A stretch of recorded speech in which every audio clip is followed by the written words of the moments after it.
everybody, and welcome back to Sports Live with Steve and Justin. Hello, Justin. Good evening, Your Honor. Nice to be back. It is nice to be back. Lot of crap. Lot of crap. What a Yeah, weekend. It certainly. was just full of crap. I mean, I don't know what to say. Everybody is looking at gambling. And what I find amazing is not only does ESPN broadcasting these things, and you think their guys would be down into what's going on here, is they don't say a word about it. No, they've completely ignored it and they've almost doubled down on it. They don't say a word about uh gambling allegations or now the UFC, and they're doing pay-per-view. Now we find out that Dana White's been talking to the FBI, that he called them and He they called called them. him, and it's bizarre. Guys taking a dive. Now listen, in fighting, we've all heard the stories, seen the things of guys taking dives, but I have to tell you, I'm pretty shocked with UFC. Um, I'm Yeah, pretty. Dana White's been pretty good at keeping it clean. I mean, that's how it all started, really, was him getting out of Boston and getting away from, uh, was it Frank White? Right, but let's not forget that Well, Whitey Bulger, sorry. Whitey Bulger. Yeah. But let's not forget that he doesn't really own everything anymore, right? They sold out to the same company that owns WWE. Yep. I mean, I'm waiting for them to take odds on WWE fights. I mean, that's what I'm waiting to I, see next.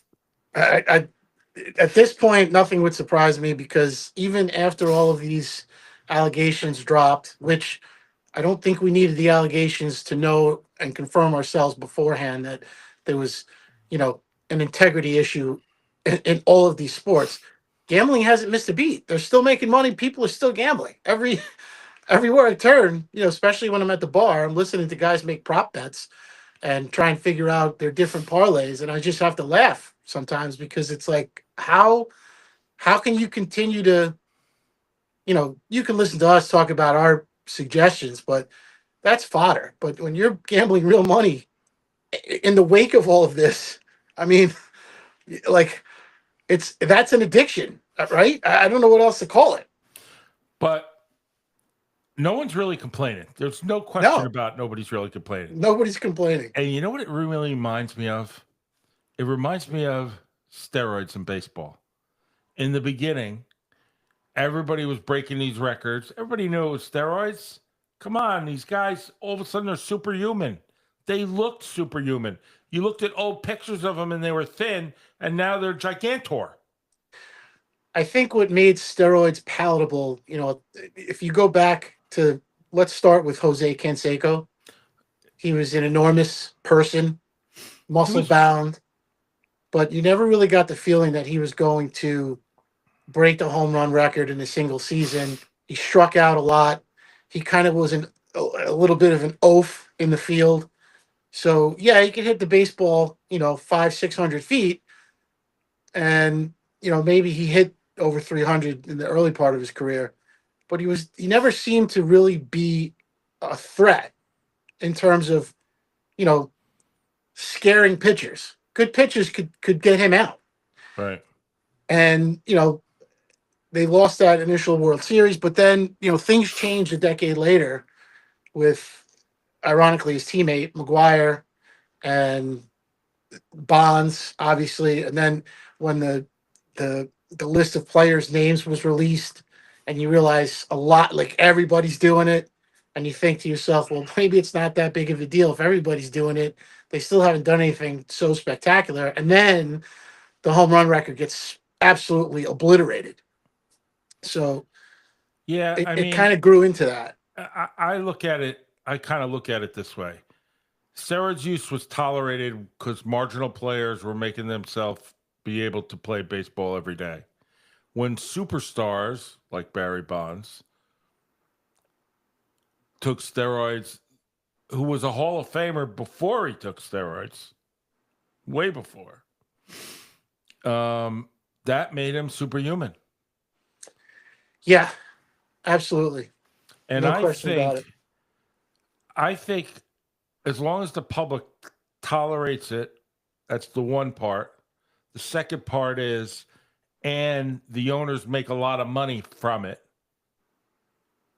That commissioner in baseball, anyway, that commissioner, who I never thought had, frankly, any integrity. Zero. Anybody that owned a team and then became the commissioner, never really Kind of sat. like being head of the CIA and becoming president. It's kind of like becoming head of the CIA and becoming president. But they'll save that story for another day and Yeah, I won't go another there. podcast. Conflict of interest, maybe. Yeah, it's just that it's a little bit different. And I find this in baseball and football now. They're making so much money, and the gambling is going on, and nobody really cares.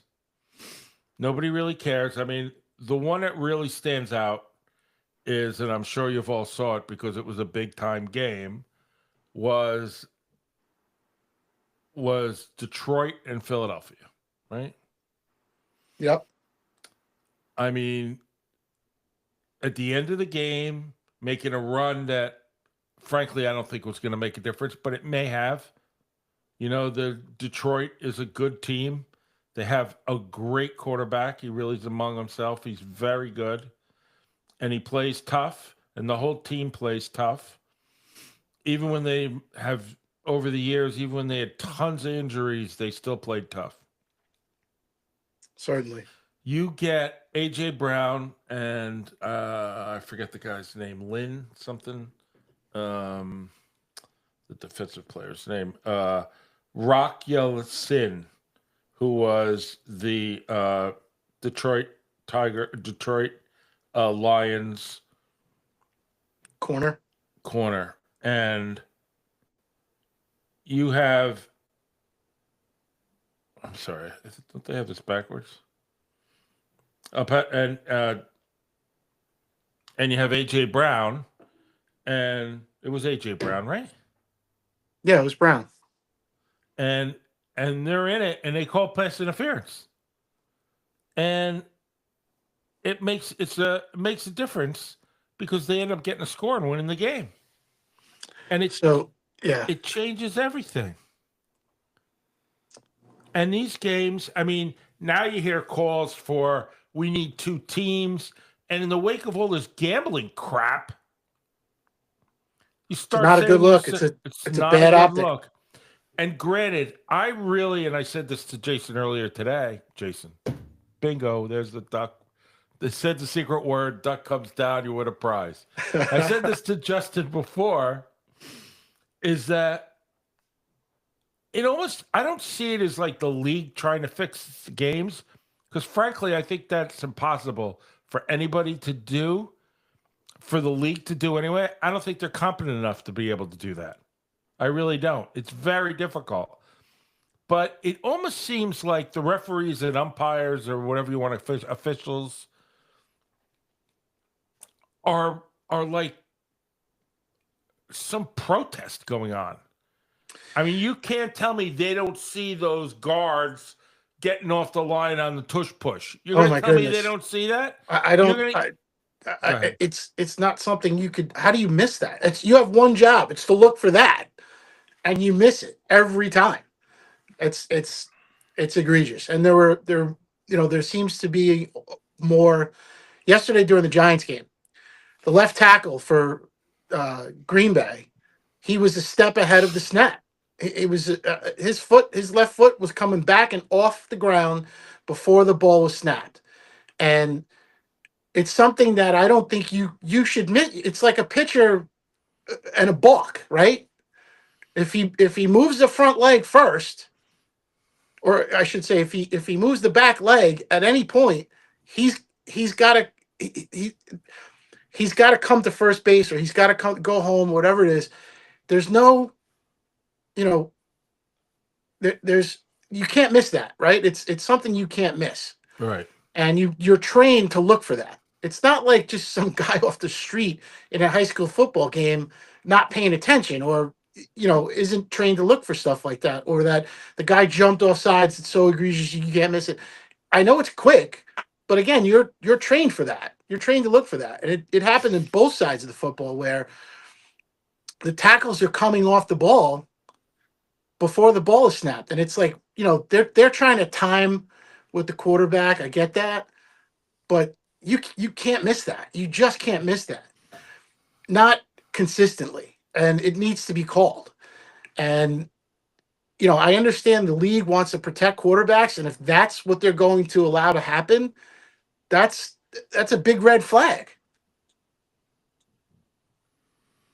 Agreed. So there's penalties that are not being called.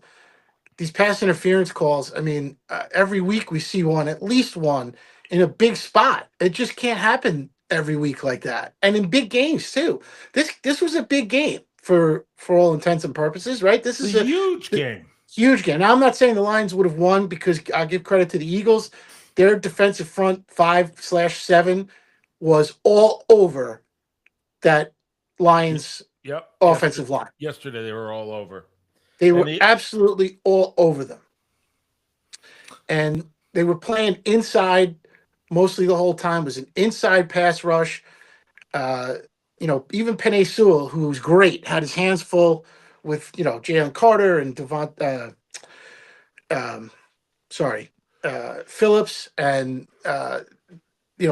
they give credit to the Eagles because they really know how to cultivate players and defense. And I think what they've done is they've stabilized their defense with that Phillips trade, and their offense is going to eventually get it because they haven't been great all season, not yet.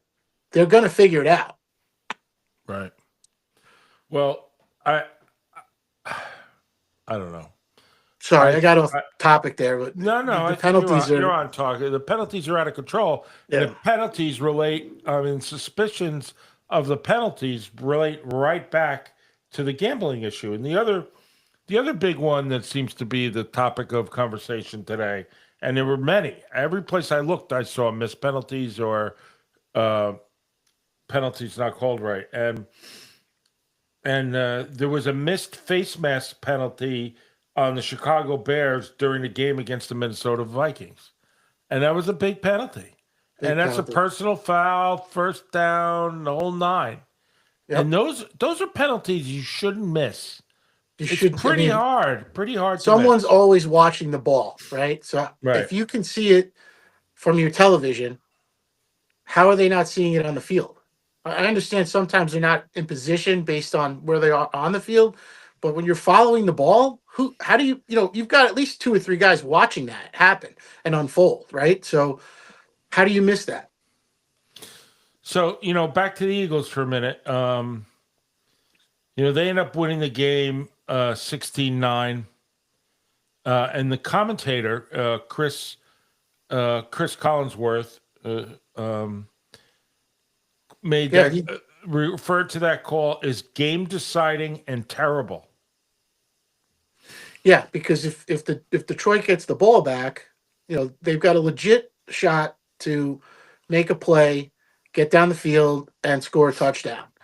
They've got the talent. They can be a quick strike offense. I know they didn't play that way for the whole game, but you're still taking that ability away from them with a terrible call. Right, and what you find is, they asked head referee Alex Kemp, and he said, and I quote, the official, which he wasn't the official that called the penalty, observed the receiver's arm being grabbed, restricting him from making a catch. Well, not for anything. When you watch the replay, the first arm contact was A.J. Brown. Yep. It was a slight push. I wouldn't have called it offensive pass interference. Me either. But it's one of those, you kind of got to let them play. It's more offensive than it is defensive if you're going to call it. I still didn't even, I don't see the penalty on the defender. I really don't. And I wouldn't have called offensive pass interference. It was a slight push, and he didn't catch the ball either. So, what did the official see? I'd love to hear his explanation because it's not the first time these guys have missed plays. And I Right. know the league looks at this stuff, and you have to wonder what their decision making process is on these guys. And also, you've got, you know, talking heads and guys with laptops and Instagram accounts watching these videos play by play, and they've got receipts. They've got these officials' names, right? Like they say, this guy missed this play and all these other plays during this game. He missed these plays, from week to week. So, it's out there that this is a problem. And the NFL doesn't seem to have an answer for how to fix this. I don't expect him to be perfect, but calling a play like that, calling a penalty on a play like that, I mean, geez, Right. I I, Well, I just don't Mark understand how you make that call. It's like you were looking to call a penalty there. Mark gives us the comments that Eagles cheat because they're in with the NFL, because them and the NFL are into it together. I don't necessarily believe that. I don't Yeah, think I it's the think Mark NFL. is a Giants fan, and and Yeah, I and he's a understand. little upset at how Says his own team is playing. I want an investigation into Joe Schoen being paid off by the league, not franchising Barkley. Well, I don't think, Mark, we're ever going to get an answer to that question, but Yeah, that's well, one of those things. that's a But we whole different appreciate topic. we Of appreciate course, your I mean, comment. we could certainly talk about it. There are You know how we feel. yeah, there are lots of things. I don't. I just think I don't think the league is manipulating the officials. I think the league's sitting on their hands. I think Yeah, they're that not going to address it mid-season. They'll address it in the off-season, well, they should which I address don't the necessarily off have a problem season. with that. But it's Uh, it's it's a glaring issue that it wasn't just this year. It's been an issue for a while. well, they must be beside themselves that if the NFL is pulling everybody's strings, they must be besides themselves that the Kansas City Chiefs are 5-5. Uh, the Chiefs are kind of an Out of the anomaly this year, playoffs. and so are the Lions. So are the Lions. Yeah, right now the Lions are not a playoff team. That's pretty amazing. And of all things, the 49ers are a playoff team right now. I think they're six seed, which credit to them. I mean, credit to Mac Jones for keeping that team alive. Right. And then Purdy comes back yesterday and he looks lights out. And with all the injuries that they've sustained and all the players they have out, they still look like, world beaters. They always seem to have loads of players out and they still look good. If you just consider that Mr. Irrelevant is their starting quarterback, so conceivably the worst player drafted, and no offense to Brock Purdy, he's great. He plays great. If you consider that the rest of the 52 guys on that roster were drafted above that position, what does that tell you about their entire team? They must be pretty good.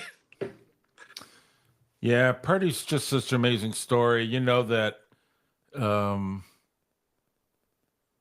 I think with the NFL and with teams when they judge quarterbacks, they look at them so differently, It's almost like a high school prom date.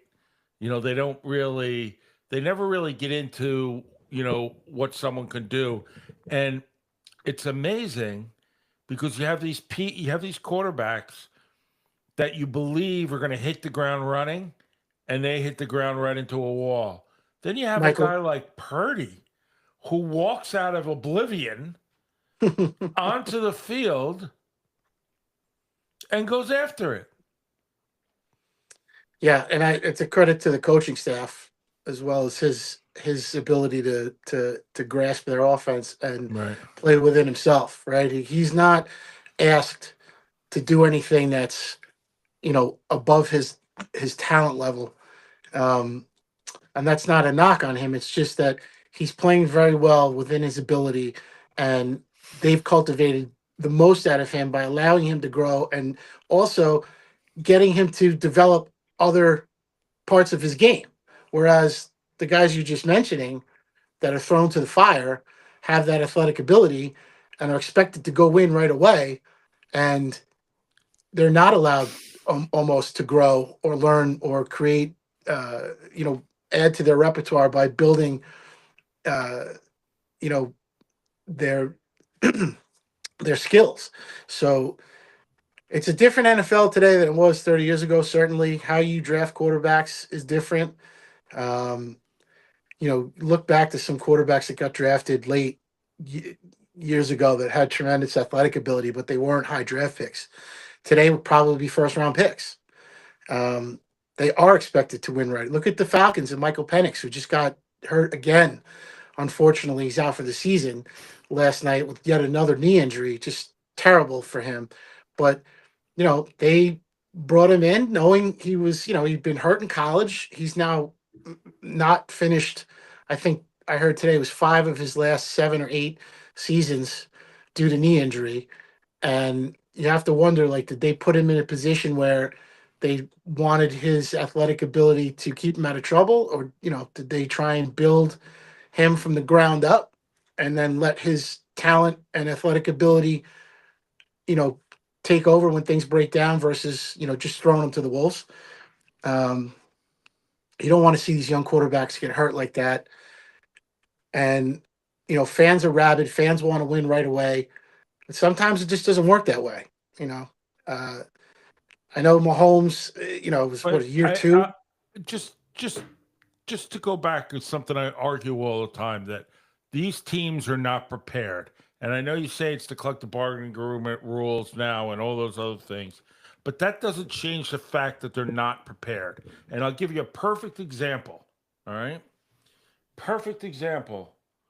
Shakar, is that his first name? Saunders? Shador Sanders. All right.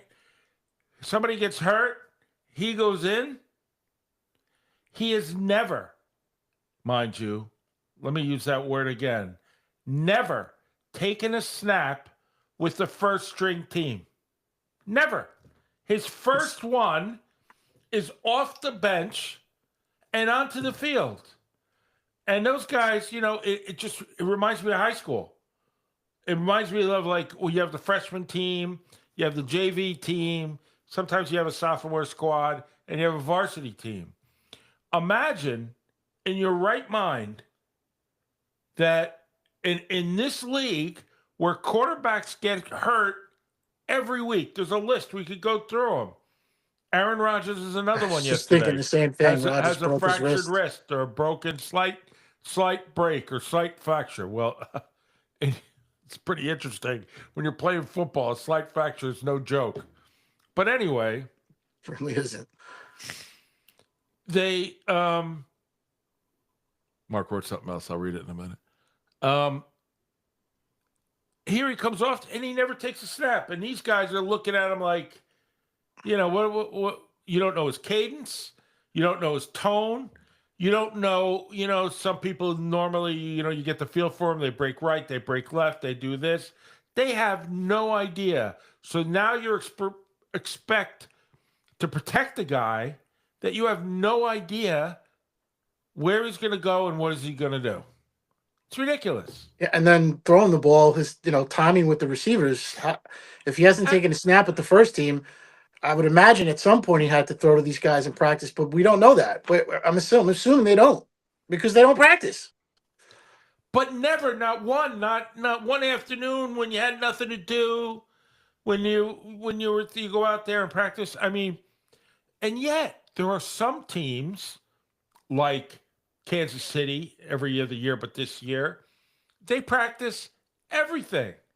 They practice trick plays that they use once a year, if that, in the Super Bowl at a weird time.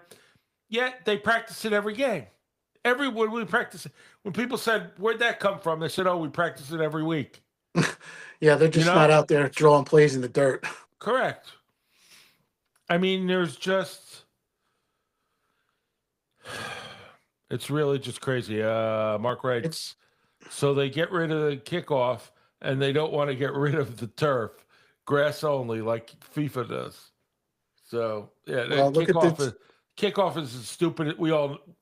I don't think there's anybody out there that doesn't think the kickoff rule is stupid as can be. They took a simple thing kick the ball, catch the ball, run, and made it into you got to kick it here, and if you don't kick it here, you get this, and if you kick it there, you don't do this, and it could be, and you're like, It's just so bizarre, and all because they think they can increase, you know, uh, kickoff scoring by 2%. I mean, come on, what are we doing here?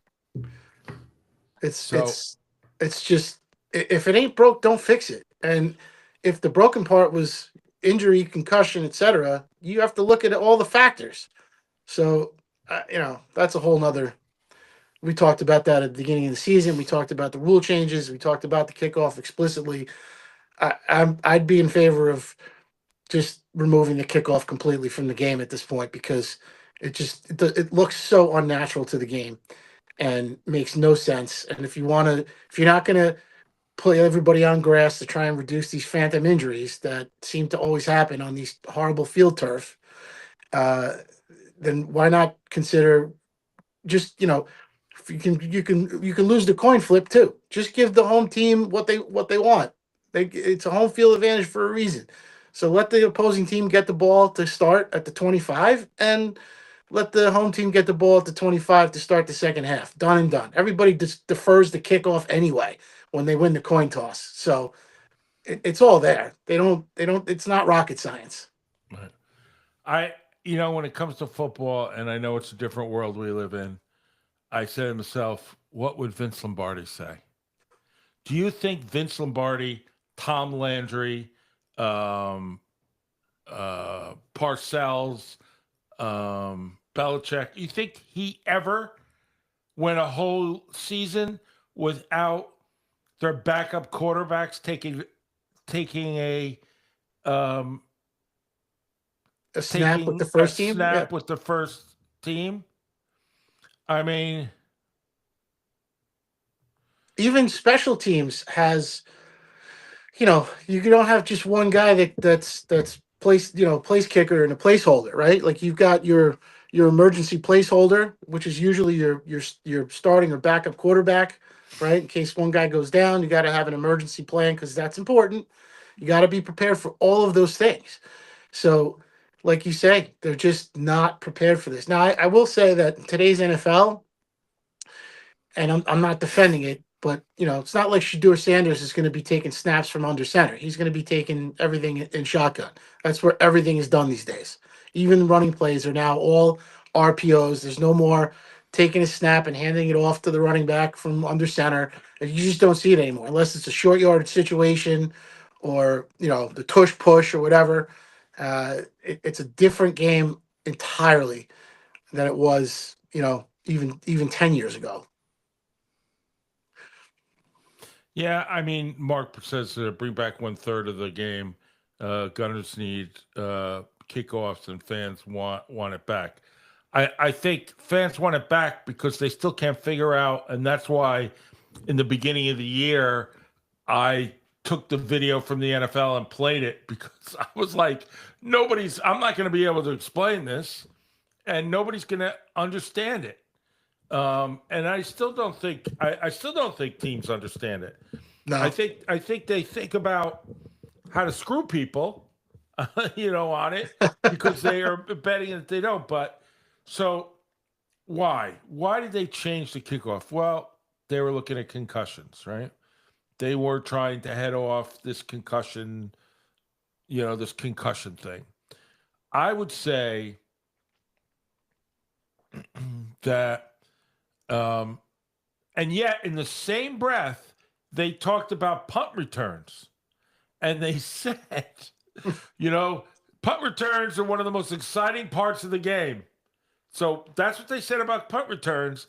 But kickoffs, listen, I think they could have done something different with kickoffs.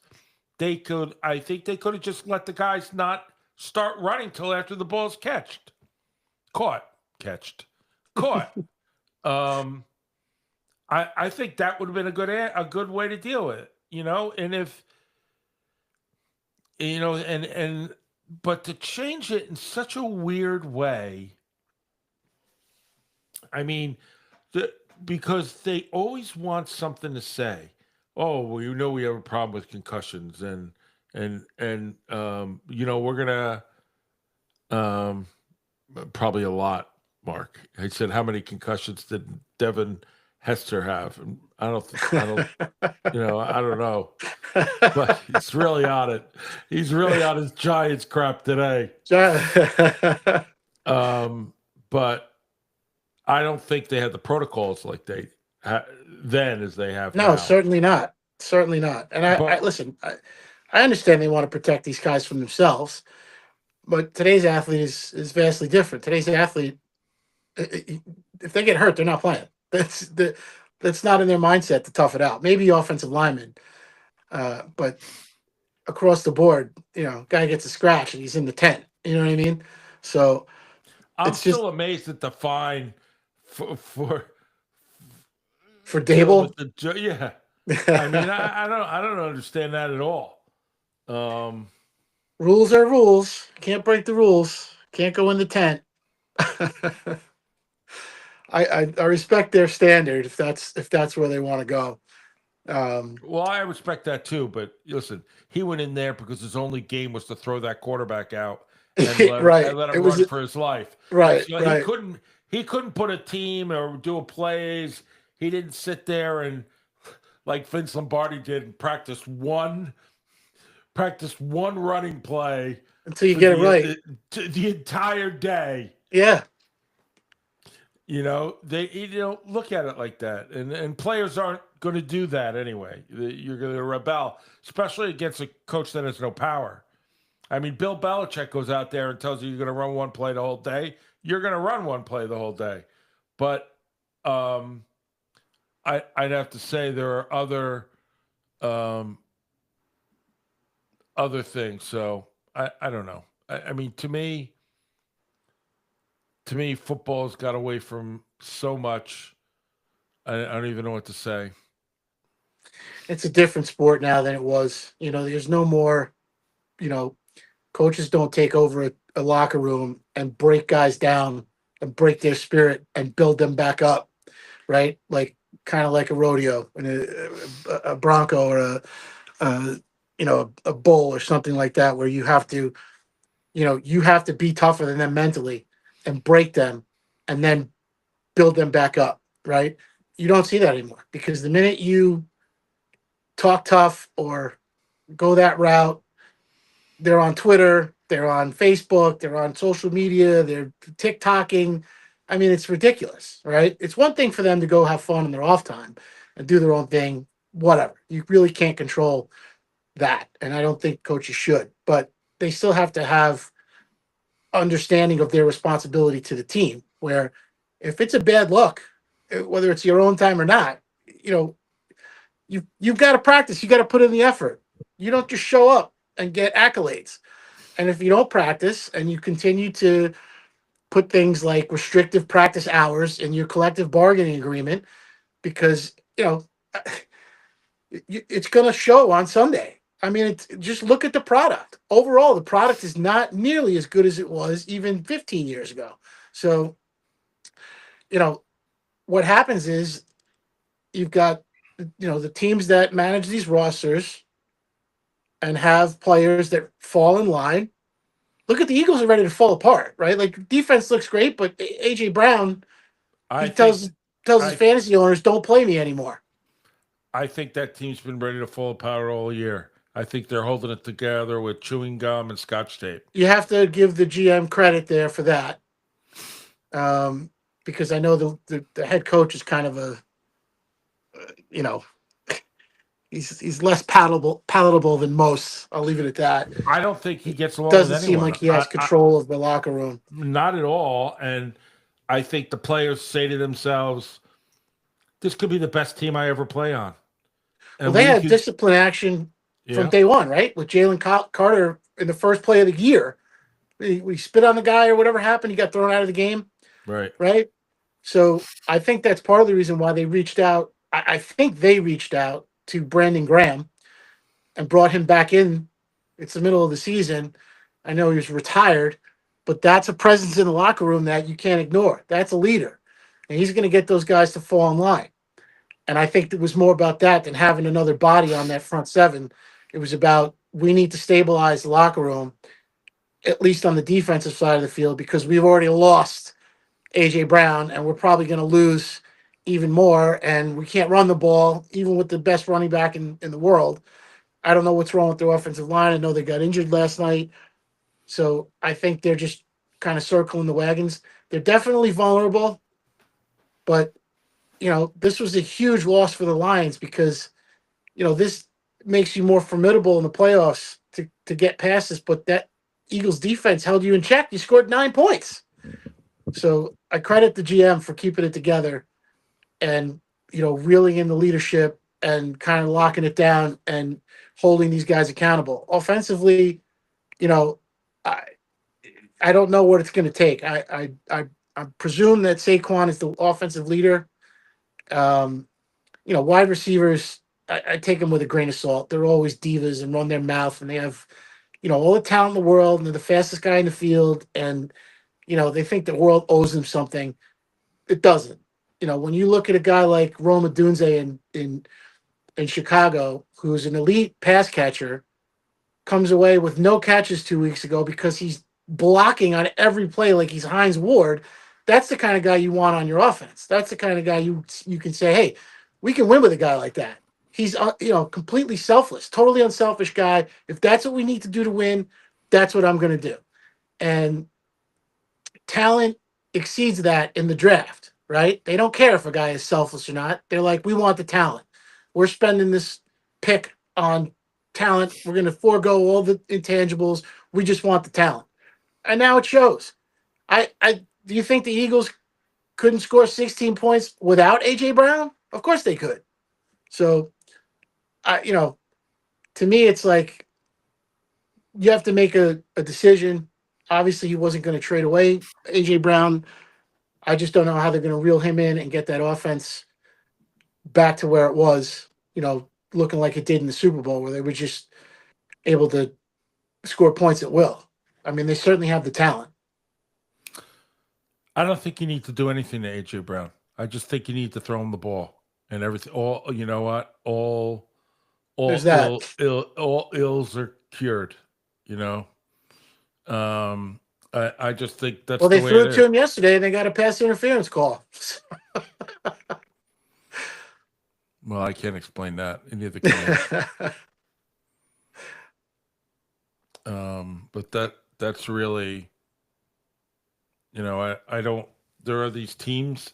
It doesn't seem that one team has like this powerful offense out there that's going to go. If you give them an inch, they're going to put up 30 points, 35 points. I mean, these games are going 7 something, 9 something, 12 something, 12, 15. There's all these different, they're not high scoring games. And I can't figure out why they're not using Saquon Barkley. And we're talking about Philadelphia again, because I think Philadelphia is the mystery. I think they're one of the number one teams. LA would be the other. I haven't Uh, really sat down to break their offense down. I can't tell if they're just doing as little as possible, kind of like a rope a dope. I don't see why they would do that. no, I think the Um, coach is just bad. well, I they always might have have. figured him out. They might have figured out his thumbprint, and defenses have just caught up. But if I they're think he not was bad last evolving, year. I think he was bad last year when he won the Super Bowl. yeah, No question. His defensive scheme on Kansas City, you saw Kansas City's, I want to say, high water mark. That was it. That was the turning of the point. And now, and I think it's like everything else in the world with Kansas City. I think that once you see somebody beat them bad, you know it could happen and you know it could be done, and other teams are no longer scared of them. certainly has an effect on other teams if they've got their locker room correct for sure. They start to believe they can win if they see other teams do it that they think maybe they're better than or they have more talent than or but still it comes down to falling in line, believing in your coach and doing what you're asked to do. Agreed. But I don't know if, there's other teams that just make me scratch my head. Certainly, Philadelphia is one. I'm starting to think Buffalo is the other. Oh, no question.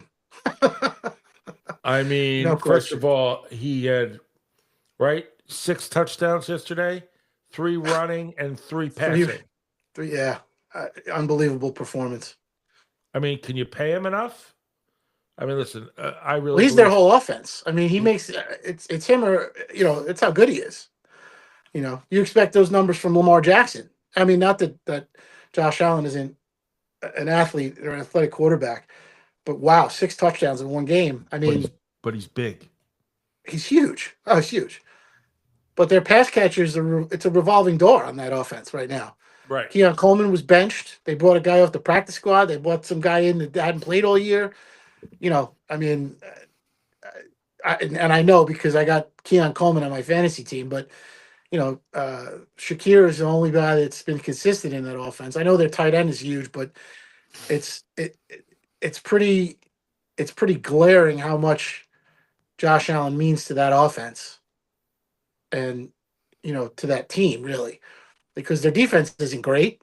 Their defense is giving up points, so they're out there. It's not like when Peyton Manning, they just score a ton of points with that tremendous offense, and then they let their two defensive pass rushers come after you for the whole game. Buffalo doesn't have that. They got to outscore you. Look at the first game of the year with Baltimore against Baltimore. They were down 2 scores. I went to bed and I woke up the next morning. It was, whatever the score was, 51-49 or whatever the hell it was. Right. That's who they are. And a team like that is beatable because if you have somebody like Philadelphia that has a tremendous defense that, can get to the quarterback and disrupt things up front and stuff your run game, they're definitely beatable. And no knock on Tampa Bay. They're just not there yet, right? They've got injuries, no excuses, but they've got injuries. Their talent is probably not as on the same level as Buffalo. Not knocking Baker Mayfield, who, seems to play very well every week, no matter who's on the field with him. Let me tell you, He's come a Baker long is way. is something else. I think. Yeah. Yeah. I mean, he's got drive and he plays like a winner for sure. I don't know if he'll ever win a Super Bowl. Maybe with the right situation. Maybe he's in the right situation now in Tampa Bay, and they're going to move forward, and they'll get some talent. They got a surprise from their running back. This guy came out of nowhere and scored 3 touchdowns, 2 touchdowns, whatever it Right. was. With their starter on the bench, and the backup was supposed to get all the carries, and he started out good, I guess, Rashad White, and then they brought I forgot his name already. The third string guy in, and he took over the game offensively almost. But Buffalo just outpaced them. Um, Look at Cincinnati a couple of weeks ago. Looked like they could score at will, but their defense was a sieve. Yesterday they go into Pittsburgh. It was a completely different result, but the first game was a shootout. I didn't expect it to be a shootout in Pittsburgh. Um, I thought the running game would kind of be more in play yesterday for them, but again, it's these offenses move up and down the field against these defenses, and at some point you got to make a stop. At some point you got to, your defense has to play. You have to either stop the run or stop the pass, stop something. So I think maybe we're just looking at, is it possible that this is what parity looks like in the NFL? This is what they wanted. They want any given Sunday to be literally any team can win the games. Look at Carolina yesterday. Carolina's quarterback looked like he wasn't going to play, or he might be benched and didn't have a good week last week. And then yesterday they come out and they beat the Falcons, and Bryce Young throws for 400 plus yards. Who saw that coming? 450, I think it was. Yeah. Tremendous. Sets a record. Yeah. There's others. There's there's a million questions out there. The things that remain constant are your offensive line play and whether or not you can stop the run and get to the quarterback. Those are the 2 or 3 things that so here's define the champions every year. So here's the other thing we learned yesterday, or at least we think we learned. You're looking at LA and Seattle, right? The Rams in Seattle, and you're saying to yourself, Sam Darnold's gonna now he's in the new Sam Darnold, right? He's gonna go in there and he's got this. He's a new quarterback, and he's gonna go in there and show him what's for, because Seattle's defense is ridiculous. Probably one of Good the better defense. better Good defense defenses, if for not sure. the best defense in the league. Darnold has the worst game he's had since the playoffs. It's good to get it He out of the way now. he throws 3 interceptions like almost out of the gate. And now everyone's saying, what are they saying? Same old Sam Darnold. He can't shake it. I don't know what to say. I was shocked. Well, Listen, it's one thing you go out there fighting and you lose. It's another thing that you pretty much throw the game.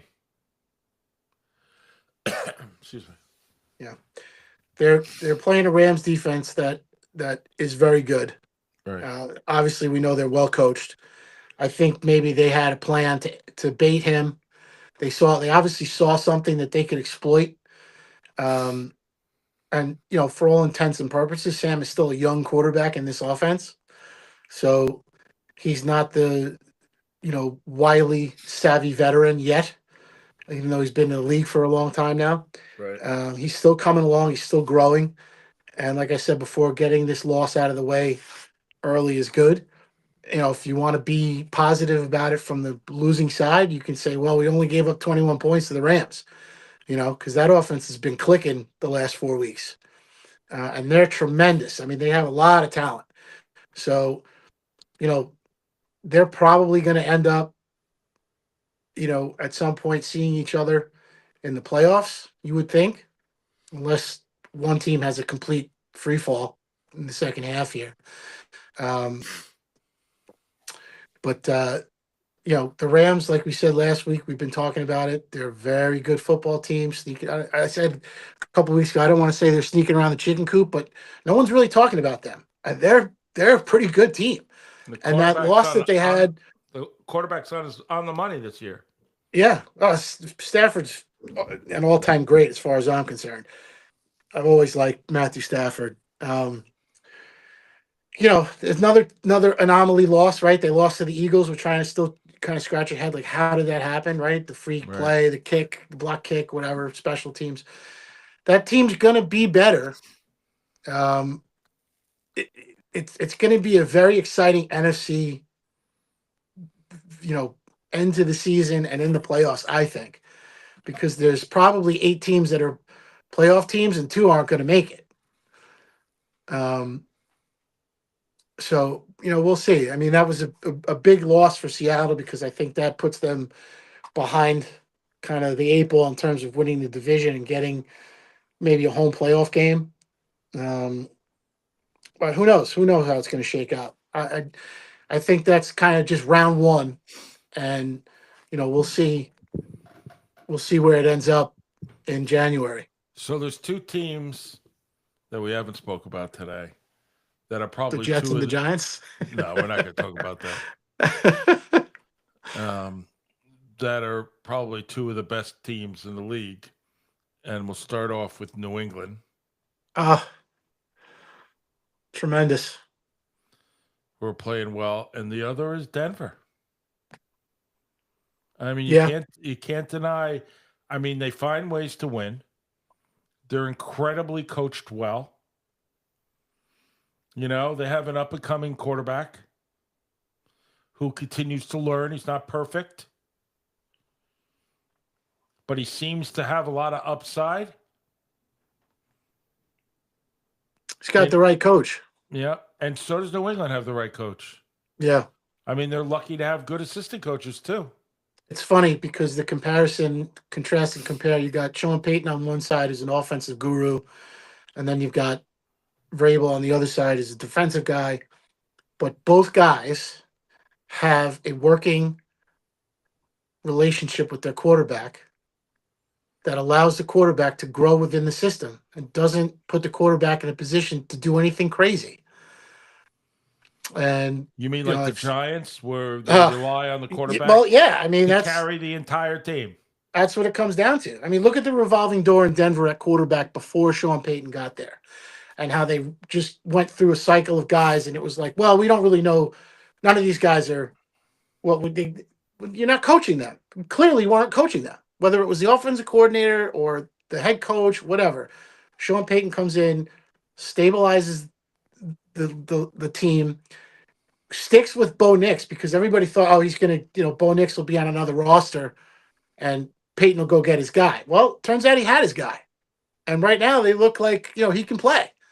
He's making him look like, the draft pick that he was intended to be. And then Vrabel, with that offense, I know they have McDaniels back. So, you can turn the offense over to him and he's going to allow the quarterback to grow. But you've also got other intangibles, like I mentioned a couple of weeks ago, Stephon Diggs being, completely unselfish and doing what the team is asking him to do to help bring along this young quarterback. That is so important and so crucial because we've seen other teams with their number one wide receivers, they last, not even a whole game in some cases before they're on Twitter or Facebook or Instagram or, TikTok complaining about not getting the ball. And you don't see that from Stephon Diggs. So That's a savvy veteran. here are the real differences between the Jets and the Giants compared to New England and Denver. Here are the real issues. The real issues are this. Those two teams, New England and Denver, have stable, smart ownership. They hire quality coaches who aren't looking over their shoulder after every game to see if they're going to get fired. These coaches, along with their GMs, have the ability to draft players that actually can play for the team and don't either aren't in the NFL anymore or are playing well for somebody else. That is the basis of the demise of the Giants and the Jets. I mean,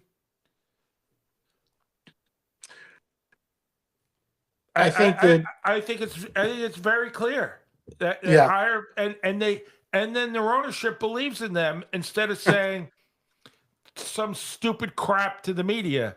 As you say, they're not sitting around with their feet up on their desk making decisions shooting from the hip and act like they know what they're doing because they say no. No is not always the answer. right. Those organizations are professional. It's probably the best way to say it. When you look at the Jets and Giants, the Giants have kind of turned into the Jets in terms of how they run the organization. Both those teams, you know, I'm going to give Mark credit here and say hello to Madison if they're still watching. Hi, Madison. The the Giants corrected their franchise or righted the ship when they brought in George Young.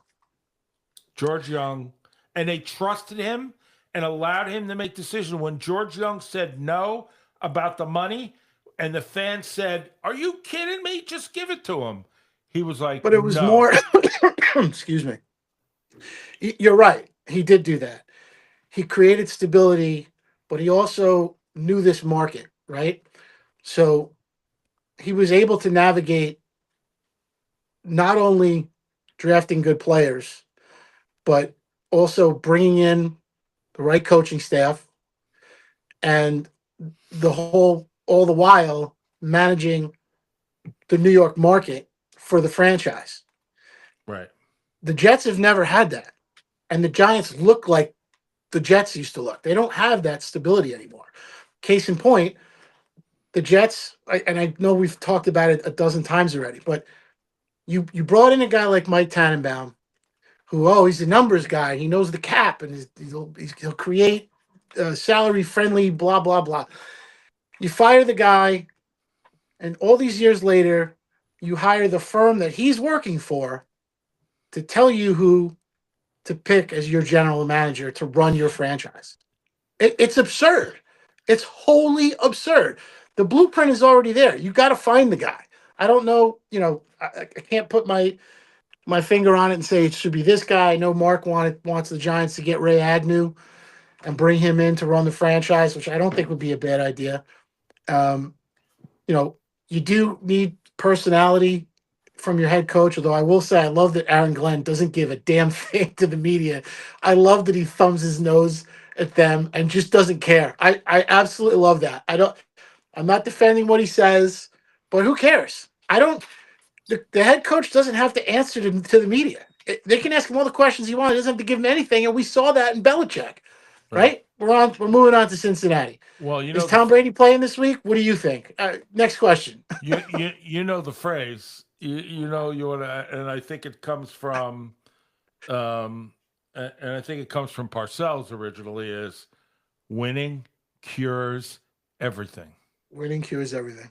and winning is everything. Yeah. You know, there are no moral victories in football.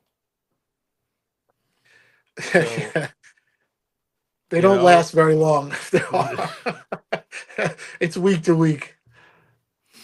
Remember Peyton and Eli in their course. And I have to really say, and I'll go back to that in a second, is I can't stand when instead of taking ownership and whether good it was bad, and a coach says, well, I really can't answer that. I got to look at the tape. Well, damn it. You were standing there on the sideline watching the game. You couldn't tell what was going on? Because if you couldn't, you better tell us now because we're going to have to get somebody else that good. Yeah. Go ahead. Yeah. Peyton and Eli. Well, the fan bases, look at two different fan bases, Indianapolis and New York. But Peyton, when Peyton started out, it's not like he was successful, right? It took them a while to right the ship and for him to blossom into the Hall of Famer that he became. Right. Not that we didn't think it was there, just that if he had performed that way, and the same thing with Eli, right? Eli, they were, I don't like the way he looks when he comes off the field. He shrugs his shoulders. He looks lost. He's a yoke. He's this, he's that. They were allowed to grow. The head coach protected them. The head coach held everybody accountable. And those two quarterbacks were allowed to grow in the system. They had the guys in place. They brought in talent. And then, I think Peyton was year 5, but Eli was year 5. They won the Super Bowl. And, it worked. And I mean, Eli, if Plaxico doesn't shoot himself, probably wins 3 Super Bowls. And then what happens? You change the GM, who basically runs the head coach out of town, who won 2 Super Bowls, right? Completely sabotages the offense to the point where Tom Coughlin, in his speech when he stepped down, said to Eli, "This is not your fault." That was so embarrassing for the franchise, right? Like, it should never have come to that. And here they are all these years later, and they're still chasing their tail. So, you expect that kind of ineptitude from the Jets, and it just is what it is, right? Because they've been going in circles for 40 plus years. And both franchises need to bring somebody in that can stabilize the organization, somebody that not only knows how to draft players, but will have a working relationship with the head coach where they're both on the same page. Not, we don't condone starting this quarterback. It's his decision. You got to be, how are you not on the same page? Right? You've got to be on the same page. So I know the coach has, the ability to hire and fire coaches, and, the defensive coordinator for the Giants should have been fired in Denver, but that's beside the point. Guys want to blame Kafka. The Giants are 2-7, whatever they are. They got 2 wins, right? It would be the same story if they had 9 wins at this point. if guys don't give effort, no one's held accountable, and it doesn't come from the top down, everybody's not on the same page, your organization is going to suck. It's not going to be fun for players to come to work. It's not going to be a great environment for coaches to coach in because, like you said before, someone's constantly looking, they have to look over their shoulder all the time to see who's coming at them and who wants their job and it's just not a stable environment from the top down on both organizations. Whereas in Denver and in New England, here's the keys to the castle, and that decision is made not in the moment. It's made after a thorough process. Are we on the same page? How do you want to handle this organization? What is your, philosophy? Can you get on board with that? Yes. Look at the Ravens, right? The Ravens were a smash mouth defense, tough Right. linebacker core. It wasn't really about the quarterback. They did a good run game. And then the opportunity comes in the draft for them to move up and take Lamar Jackson, who still inexplicably the fifth quarterback taken in that draft. And they changed their entire philosophy to match what that quarterback brought to the table. And they've cultivated him and allowed him to grow within that offense. And I know he still has to run and the questions about his accuracy or whatever. I think he's doing fine. Their defense is what kind of stinks now. Oddly enough, it's the Ravens, but they still are the same organization philosophically where they bring players in, they draft well, the coach has autonomy, the GM is on the same page, and they are a successful franchise. I know right now they're 5-5 or whatever they are. They could still win the division, and they just might. Right. So you at 2-7 or at whatever the Jets or Giants are they winning out? Is there any hope whatsoever that they win out? You, Zero. you know what your biggest hope with the Jets are? That Woody Johnson Draft gets picks. gets really in trouble because of the Epstein investigation. That the emails that are going to get released are going to actually show that he helped organize people um, to Epstein's Island, and I mean it's there are lots of emails regarding these issues, So when you and sent me that, I thought it was AI. I was like, oh, that would be perfect. What a gift that would be. And I kind of dismissed it. And then later in the day, earlier, just before we came on, I was like, oh, wait a minute. There's there's a little and smoke here. and those acts that may be inappropriate was while he was an ambassador to UK.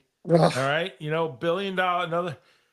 When you're getting investigated for Epstein, $1 billion that you have hurts you. Yeah. Um, This is so Jets that it was when, like I said, when you sent it to me, it was so Jets, it was unbelievable. right. Right? Like this is so Jets. Only this can and I just was like, oh, he's joking around. That's gotta be an AI So headline. RJM just said, "Well, us Jet fans could pray." Yeah, keep praying. You're gonna be in church a long time. But one day when we have a little less to talk about, we'll go into Oh, the viral video that Justin made regarding burning all his Jets memorabilia and things. But we'll go yeah, into there's a few green items left in the house that I haven't gotten rid of yet, like this bottle behind me. I'll take care of that though. but But yeah. yeah. So I mean, there are some things out there. You notice that he used to be a Trump guy to some extent, and he seems to be distanced himself from that now, and it makes me realize, and it seems like uh, that Congress is going to be successful with forcing the Justice Department to release all those emails. Um, Are we talking about Woody Johnson still, or are we talking about me? yeah, we're talking about Woody Johnson. Yeah. So I mean, and those kind of issues. Um, you have to be careful what you wish for because no one knows what are in any of those emails, and you can imagine that since Epstein and whatever the other woman's name is, were going out and looking for people and courting them for whatever purpose. Some people think he was an agent, a Mossad agent, or an agent for Israel, or some kind of manipulative person. Crazy The story. certainly the words he was using characterizing people and what we know and the emails we know about is a little curious because we Sure. don't know. It doesn't Don't make know it's not what's there. it's not the words that usually are used. And Yeah. Tone and context matter. yeah, And ultimately, no matter how bad you want to take somebody down, you don't want it to be at the expense of victims. So, it's hopefully well, it's well, that's not the way it goes, but it is what it is. it should be noted that before any of this comes out, the royal family stripped Andrew of all his royal titles and all the money he makes and everything. So whatever new is going to pop up is going to be bad for him, I'm guessing. Oh yeah. Oh And yeah. you and the woman that he originally accused him that the settlement passed away suspiciously. Um, I think The she one the one who left the audio the clip. blonde, right? Yeah, yeah. She was a young girl too. I mean, Yeah. it's horrible, absolutely horrible. So there's a lot of hay here, and what he's involved in any of it, it's hard to know.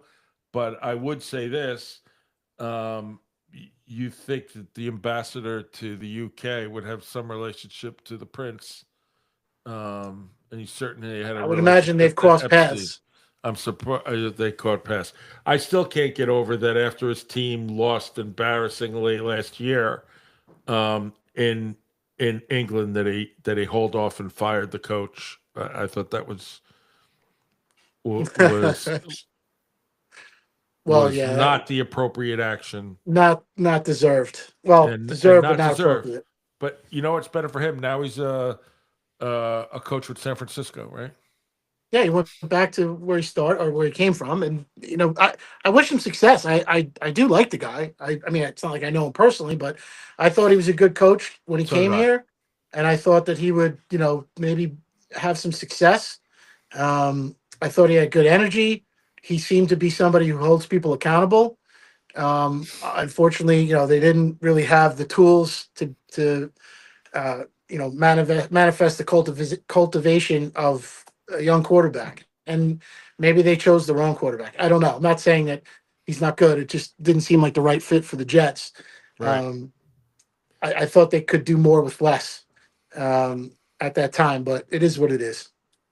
You know, that draft was a real anomaly. And if you look at even the Cleveland Browns, I thought they could have they could have had the best lineman and the best running back. They could have had Saquon and Quentin Nelson. Imagine they had done that instead of going the route that they went. So who knows? Yeah. So we've had some great responses. We've once again another day we've had great feedback and chatter in our in our chat for our podcast, and we obviously have a lot of downloads every week, and more people are coming on and signing up and subscribing, and we appreciate that. If you want to get to back episodes, you can go to stephenjustin.com and you will see all the podcasts listen there. So I also wanted to take a few minutes to apologize for my audio on the podcast last week. Hopefully, I fixed it this week, but on the live one, I had dropped one of the consoles here, and there's a button on it, and it must have got depressed, and it turned off my microphone. So luckily, I have some backup microphones, so people still heard me. But I wanted to apologize for that. And anytime you find those issues with the live broadcast, I always do um, an edited broadcast, edited version that's usually takes out all um, ums and ahs and makes the sound and the video flow correctly. So you can always, if you ever going back to hear an episode, that's the ones to look to. That's the ones that are on the website. And I think we can end it there. What do you think? Yeah, we probably better end it there. Otherwise, you might get into trouble. I've been in trouble before, and I'm sure I'll be in trouble again. So that's the way it is. I thank you for everybody in the chat. I thank everybody for listening. I thank everybody that's going to listen. I know we're all over. I don't say we're all over the place, but we're kind of focused on this thing with the NFL and the gambling and the inability of teams to acquire talent to run their teams. It's really gotten to something, and I blame the owners. I'd like to blame the commissioner, but I can't blame the commissioner because he acts on behalf of the owners. I think he makes some good decisions. I think there are some issues that need to be fixed, and officiating is definitely one of them. But I also appreciate that doing a short fix may not be appropriate either. The idea is to think it out and come up with the right decision. People are talking about having two crews. Well, that's going to be great. The more, the merrier. I don't know. I can't even begin to guess what the review process is now. So I think what it should really be, and I know I was going away, but we're going to talk about this, I guess, because I'm going to bring it up, is that Fine by me.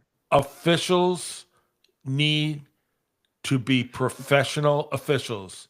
They should be training, learning during the week, doing games on the weekends. They should have nothing else to do. They should have no other job. Their job should be becoming the best officials. I mean, how much money are we talking here? Billions, billions, and billions. And if you're going to add gambling to the fold, you can't do it out without making sure the officials are the best of the best. And right now, we don't have that. Definitely not. Definitely not. And this, and like you said, the NFL makes enough money where they could pay these guys to be professional officials, and that's their sole responsibility, and that's their job. And I think a lot of Train, guys would sign up for that. train, and seminars, and maybe they even need an officiating school. I mean, why Yeah, I not? mean, I think the NFL uses they usually get guys that not only are in decent shape because they have to run up and down the field, but they get professionals from other walks of life because they presume that these guys have integrity, right? So they don't need to uh, put themselves in a position where they could be compromised, so that it preserves the integrity of the game. But they should be part of the process. They're part of the game, whether we like it or not.